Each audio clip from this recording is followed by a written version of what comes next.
All right, good evening. Welcome to the Anacortes City Council meeting of May 15th, 2023. I'd like to call the meeting to order. Mr. Franciak, would you take the roll, please? Mr. Carter. Present. Mr. Young. Here. Mr. Walters. Here. Ms. Cleveland McGrath. Here. Ms. Moulton. Here. Mr. McDougall. Here. Ms. Hubick. Here. Thank you. Would you please join me in the pledge?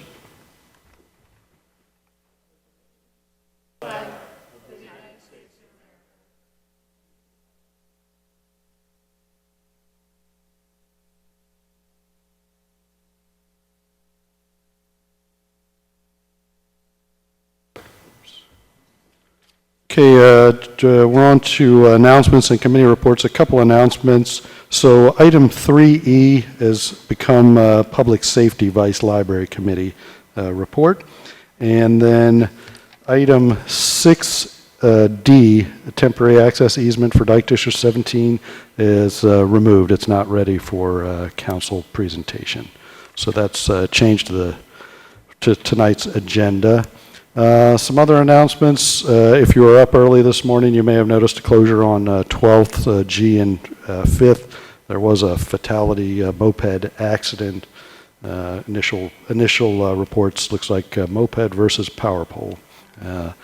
And let's see. So Thursday, this Thursday, 18th and 19th is the Anacortes Boat and Yacht Show. Tomorrow, I know there's a long list of committee reports, but the reason that is I appreciate the extra work at council for meeting to do some preparations for our council retreat. So you don't need to give a lengthy report unless, of course, you want to. But I know that's why we have so many committee reports. And thanks to the Parks Department for stepping it up and getting the spray pad at Storvik Park fired up early to help with the heat that we're having. So I think that's it from me, and we will go on to through these committee reports. Finance, anything finance to report? Mr. Walters. The Finance Committee met. We mostly talked about goals for the budget retreat, which we won't regurgitate now, but we did make some suggestions for updates to the budget webpage. So there's now a new shiny web page there that provides some better links into OpenGov, and we also note that the Finance Department has made a lot of additional changes to OpenGov and the presentation of the budget on that website, which we're going to go over tomorrow in our budget retreat, but the public can explore at their leisure right now. Great, thank you. Housing Affordability Community Services Committee, anything to add there? Miss? Sure, I guess I can. Okay, sure. Ms. Cleveland. Yeah, we just had a budget retreat planning where we discussed kind of some of our goals, and it was great because we have our new director here, so we were able to kind of do more of a deep dive, and we'll talk about it more tomorrow. Great. Public Works Committee? Mayor Miller. Ms. Moulton. So we talked briefly about a couple of things on the agenda tonight, the paver purchase, which we know is going to pay for itself shortly.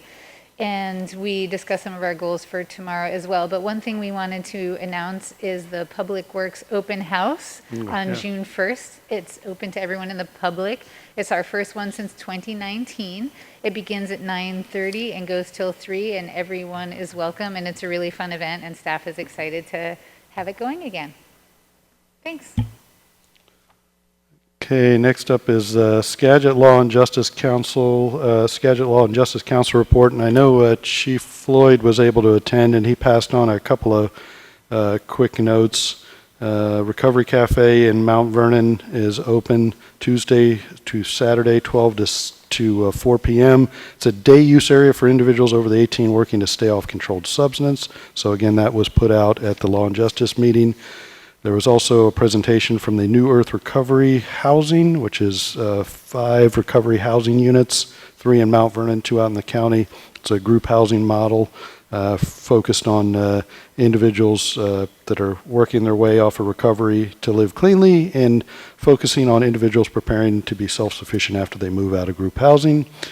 And then, as I know, council's all aware of, the other thing they talked about at the Law and Justice meeting was Skagit County Health announced that the state legislature funded $12.7 million for a 48-bed facility. This is the substance abuse and mental health facility in Cedro Woolley, adding to that one.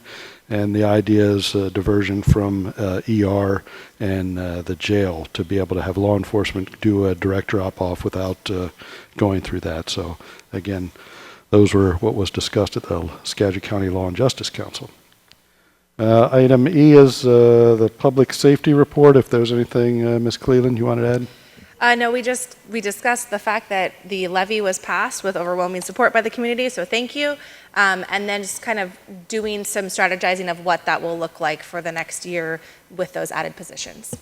Thanks. Okay, 3F, Personnel Committee. Ms. Cleland? Oh, yeah. So we had a quick personnel meeting also talking about some of the priorities. Some of those overlap with public safety and those responsibilities, which will go along with our meeting tomorrow. And Information IT Committee. Mayor Miller? Mr. McDougall. The IT committee met the other day, and we had Ms. Hubick, Mr. Walters, myself, Ms. Shu, Mr. Cervantes, Mr. Hoagland, all in attendance. We primarily discussed, well, we got a preview of kind of strategic initiatives coming up for discussion tomorrow. And then we spent some time, like a major project over the next 12 to 18 months is going to be switching our enterprise resource planning system, our ERP system. The Eden system is basically no longer, like the owner of the company is no longer supporting that software beginning of 2027. So that's we're going to have to do a fairly significant migration, well, product selection and migration. So that'll be something the IT team will be working on significantly for the next year. Okay, and any chance you want to pick up the Fiber Committee? Sure. Pull that up. That was also Ms. Shu, Mr. Lindbergh, Mr. Walters, myself, Mr. Hoagland. Again, discussed some upcoming strategic initiatives and ran through kind of scheduling and numbers, you know, for GWEMAS View as well as the EDA section, and really no change in dates. And then we are also basically just shy of 2,000 customers on net. So. Yeah, getting close to that big number. Pretty exciting. All right, any other announcements or committee reports? All right, I'm going to move on to item 4, which is public comment. It's an opportunity for any member of the public that would like to address the council on anything that's not on our agenda. And I don't have anybody signed up, but anybody like to address the council? Looking. And can you double check online? We're good. Okay. All right, moving on to our consent agenda, items A, B, C, and D. Council. Mayor Miller? Mr. McDougall. I move approval of consent agenda items A through D. Second. Okay, a motion by Mr. McDougall, a second by Ms. Hubick to approve consent agenda items A through D. All in favor signify by saying aye. Aye. Any opposed? Okay, motion carries. We're on to item 6. This is item 6A. And I think we're at 6A is a contract award.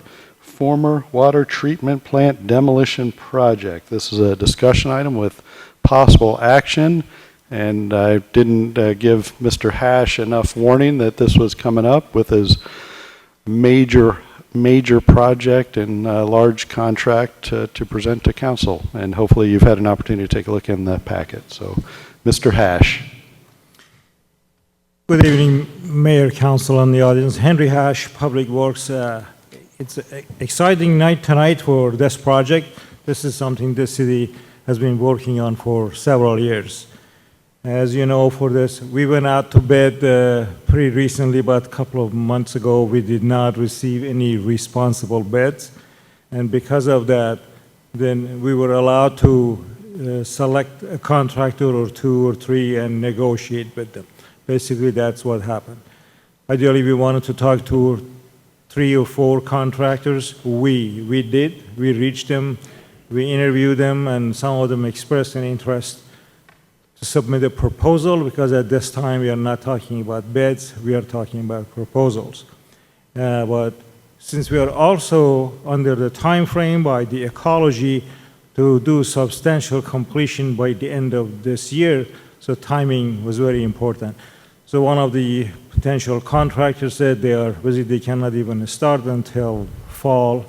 The other one that expressed interest, and we talked to them several times, they decided not to submit any proposals. So we're left with Three Kings and Three Kings. They are well experienced, this is what they do. We negotiated with them, fortunately worked to our advantage, because when you go out to bid, there are certain misunderstanding on line items that would bring risk to the contractor, and not knowing their numbers were is a bit higher. So we had an opportunity to sit down with them for hours and hours and explain line item by line item, and they understood. And therefore, the numbers went down. Three Kings actually did submit a bid for $9 million, which was not considered as a responsible bid. That's why we rejected it. So anyway, we reduced the number from 9 million to 8 million, and after much more negotiation, we are just under $7 million, which includes about $550,000 of sales tax. I could bore you and read what's on your agenda review, but the good thing about this, previously we had about 330 days in a contract for completion. We talked to them and we put 210 days for completion, because this is how many days left from this year, and has not been an issue. There are several people that really big help to this. I want to thank them for being here. Thank Mr. Fred Bachenmeyer has been a good part in helping us. Mr. McDaniel in here, our city attorney, has been a great help, and our consultants as well. So this was truly a team effort, and I'm pleased to be here before you for awarding the contract for the amount I have to read, $6,946,148.31 to Three Kings. And I'll be happy to give you background and history if you like. I have Yeah, it here. no, I appreciate that. I do want to add that, Mr. Hash mentioned that many hours of negotiation went into this, but, not only prior to sitting down with Three Kings, but, I can attest to that him and his entire team spent hours and hours on this bid and the negotiation, and I think it's paid off. And just a reminder, we are under the ecology clock. So anyway, any questions for Mr. Hash? Mayor Miller? Mr. Young? No, I just wanted to echo that as we discussed this in the Public Works Committee, it is just a tremendous effort at saving money. And, it warms my heart, needless to say. I like saving money. It's part of my mantra that I do even in my own life. I like saving money. But what I really appreciate about it, it shows how stewards of public funds are giving their best effort at ensuring that we get the most that we can and the best that we can for the dollar. And so this is just one such example, and just wanted to commend the whole team for bringing this about.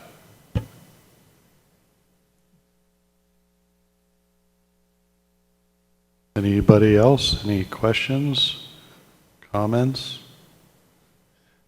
Mayor Miller? motions? Mr. Young? All right, since there's no other question, I move that City Council authorize the mayor to sign contract 22-204-WTR-001 with Three Kings Environmental, Inc. in the amount of $6,946,148.31 to perform the former water treatment plant demolition project. Okay, a motion by Mr. Young, a second by Mr. Walters to authorize the signature of contract 22-204-WTR-001 with Three Kings. Any additional discussion? Okay, Mr. Franciac, could you take the vote, please? Mr. Young? Yes. Mr. Walters? Yes. Ms. Cleland McGrath? Yes. Ms. Moulton? Yes. Mr. McDougall? Yes. Ms. Hubick? Yes. Mr. Carter? Yes. Motion carries. Okay, we are on to item 6B. Thank you. Thank you, Mr. Hash. On to item 6B, interlocal agreement with Skagit County for management control agreement for criminal justice functions. And this is an action item, and Chief Floyd will be coming up here to present.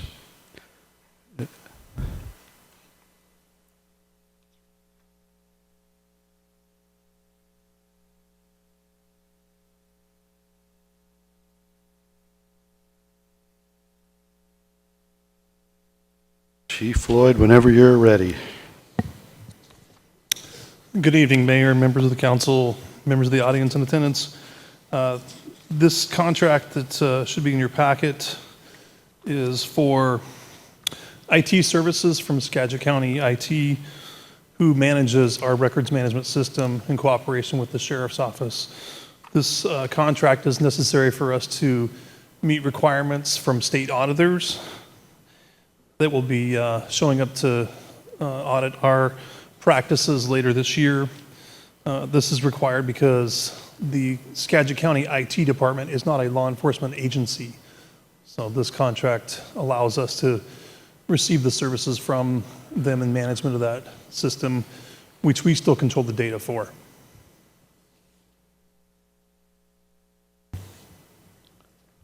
All right, any questions for the chief?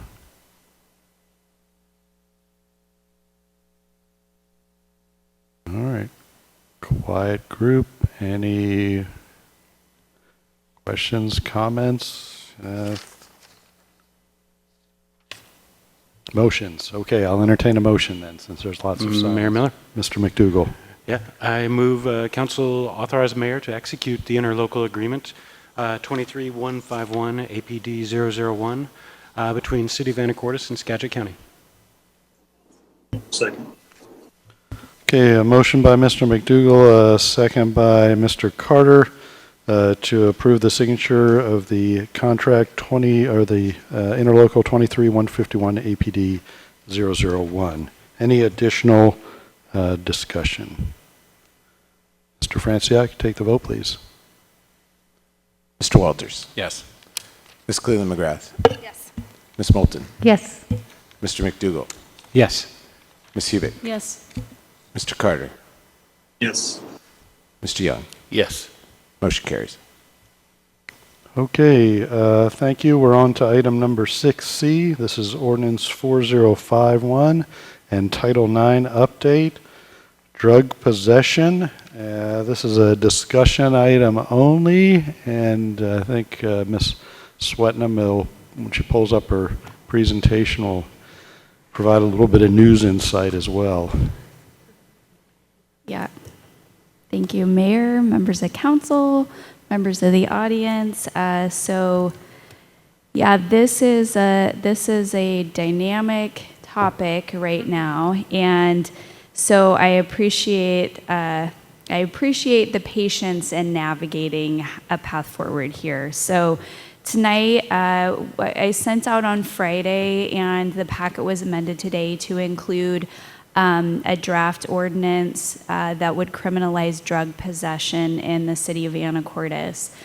So to start a little bit of background, we've talked about this before, but in light of the State versus Blake case that invalidated this state's strict liability drug possession law, RCW 1031-115 was adopted as a fix that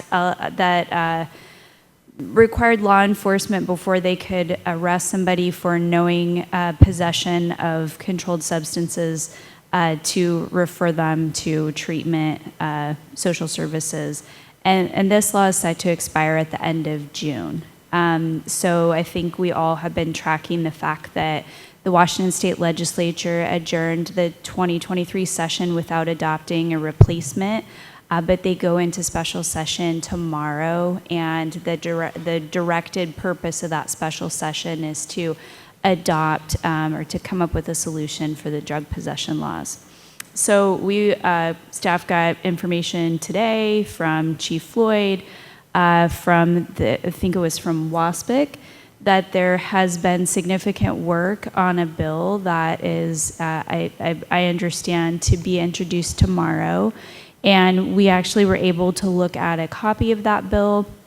It makes knowing possession a gross misdemeanor punishable by between 180 days in jail for a first violation up to 364 days and or $1,000 fine. So it sounds very likely that there will be a solution from the state legislature, but with the impending expiration of the current statute, city staff and worked with the mayor have been working on adopting a city solution in case that doesn't happen.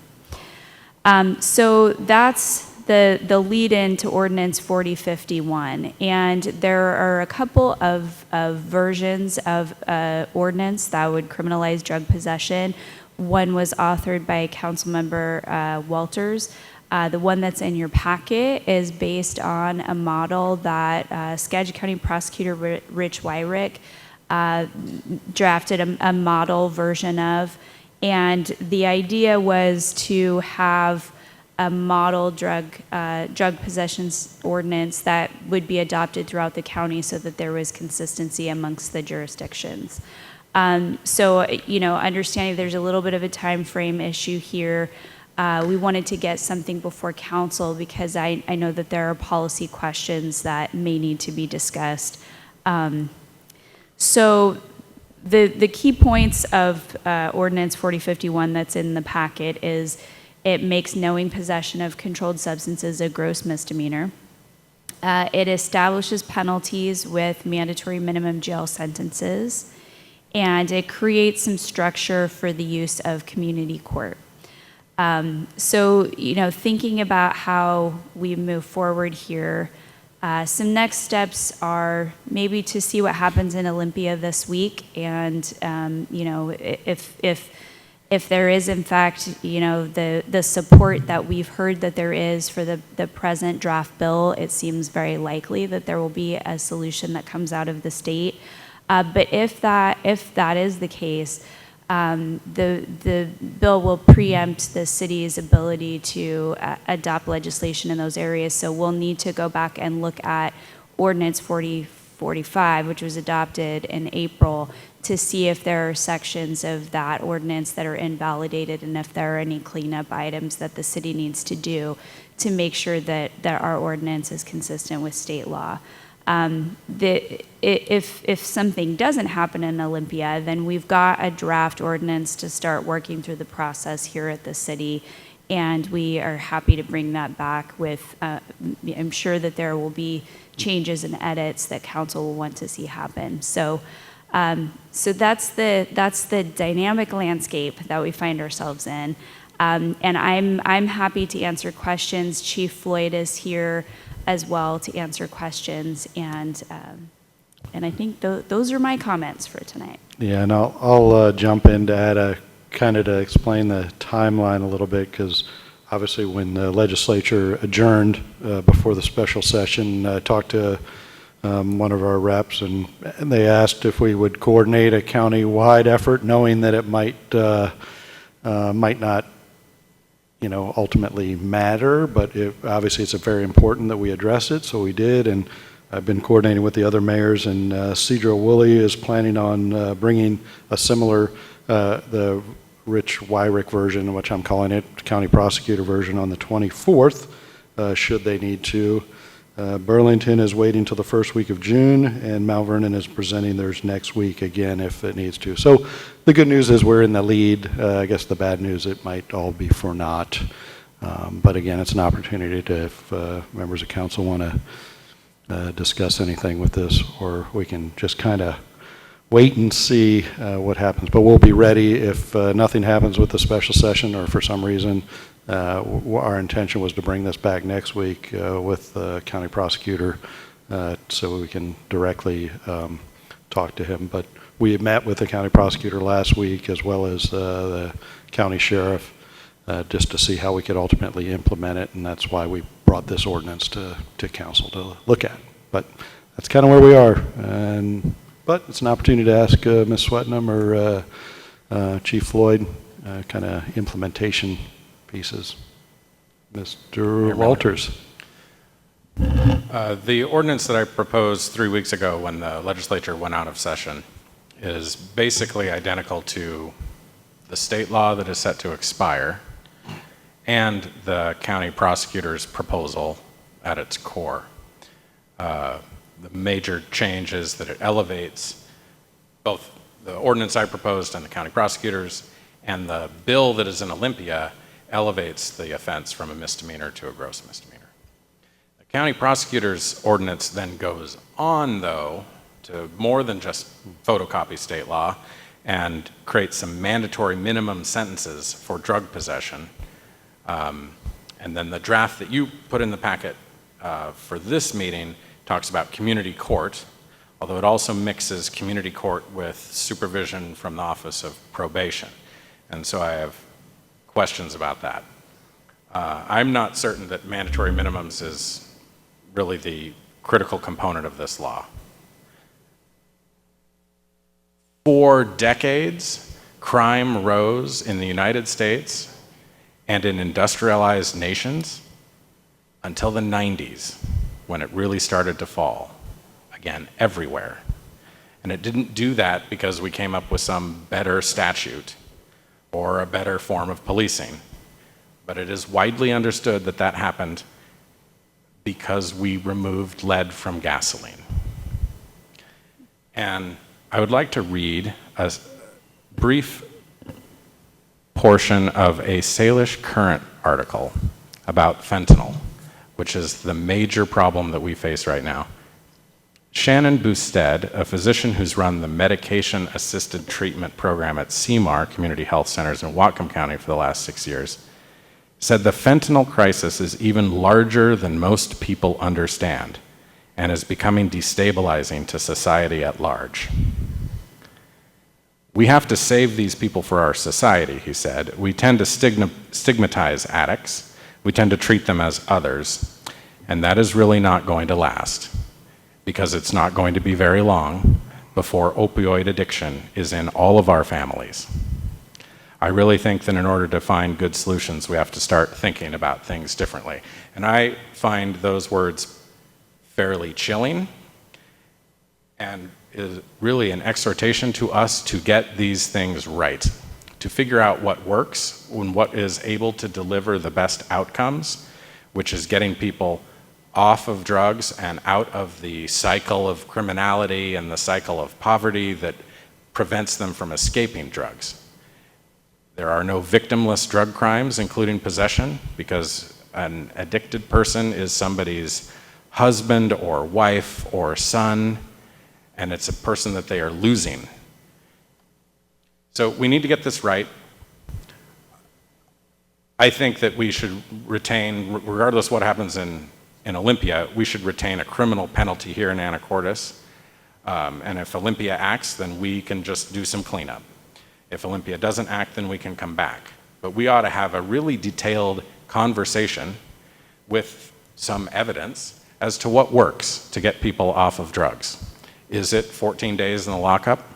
Does that work? Does that function to achieve the outcomes that we desire? Because if it doesn't, we shouldn't put it in the ordinance. If it does, let's see that data, and then let's enforce it. My bet is probably on community court. And if community court is functioning well now, great. If it isn't, let's figure out how to get it to a place where it does function well. We don't have mandatory minimums for any other crimes in our municipal code. So this would be something new, and I would like to see evidence that it will work before we start down this path. We're probably not going to revisit this, so let's get it right, and let's base it on some real evidence. No, I appreciate the comments about evidence, because the evidence is really important, and I think we were basing the evidence based on a drug court that worked when possession was a Class C felony, because there is no evidence, there is yet extensive data on community court. So again, I think ultimately we all feel like it's not compassionate to do nothing about the drug epidemic, especially when fentanyl is killing people. So again, it's one opportunity, and this is coming from, we compared the code to what the other cities in Skagit County are doing, and that's what we've presented. So again, I think we probably don't need to spend a lot of brain power on it. Maybe think about it, and feel free to, exchange ideas, and then we'll bring it back if we need to. Can I add one thing, Mayor Miller? Yeah. I just wanted to, there is a cleanup item in Chapter 902 under General Provisions that even if Olympia adopts a bill that solves drug issues and we don't have any conflicts, we do want to bring that back because it's a cleanup item that we intended to have adopted in 4045 and wasn't. And so we will be coming back. This is a first read of that as well. So. Yeah, with Title IX updates, no matter what, you'll see something coming. Correct. Back. Miller? Mr. Young. Yes, I just wanted to sort of echo what Mr. Walters said. I am a fervent believer law enforcement is what we need, but truly our country is hurting in many ways. Just the silence of not only mental illness, but drug addiction, I've had both in my extended family, and everything you do, it affects you too, because you're losing someone you love and you can't figure out how you reach them, and what are the steps to try to get them help even when they don't realize that they need it, or they need it, but what are the steps to push them, or again, there's tougher actions later. And so, what I really appreciate and hope is that not only do we talk about these tough steps, because steps are necessary, enforcing of the law is necessary, but also treatment is a necessary thing too. And so, that opportunity to get the help, that opportunity for funding, if hopefully the legislature will make sure that there are those opportunities and that we can all move forward. But it has really affected, I would be surprised to hear not a single extended family, including in all of us, that have not been affected. We may not choose to talk about it, and we may be so busy with our lives that we may have to just focus on surviving day to day by doing the things that we do.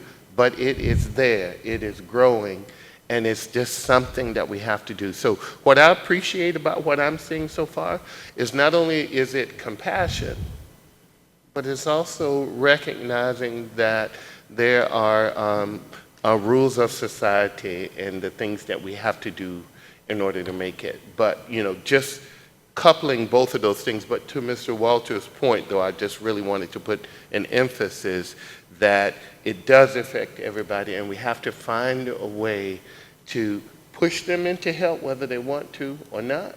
And if not, then they make the choice that the next step is that we just simply are not going to be able to allow this type of behavior to go uninterrupted.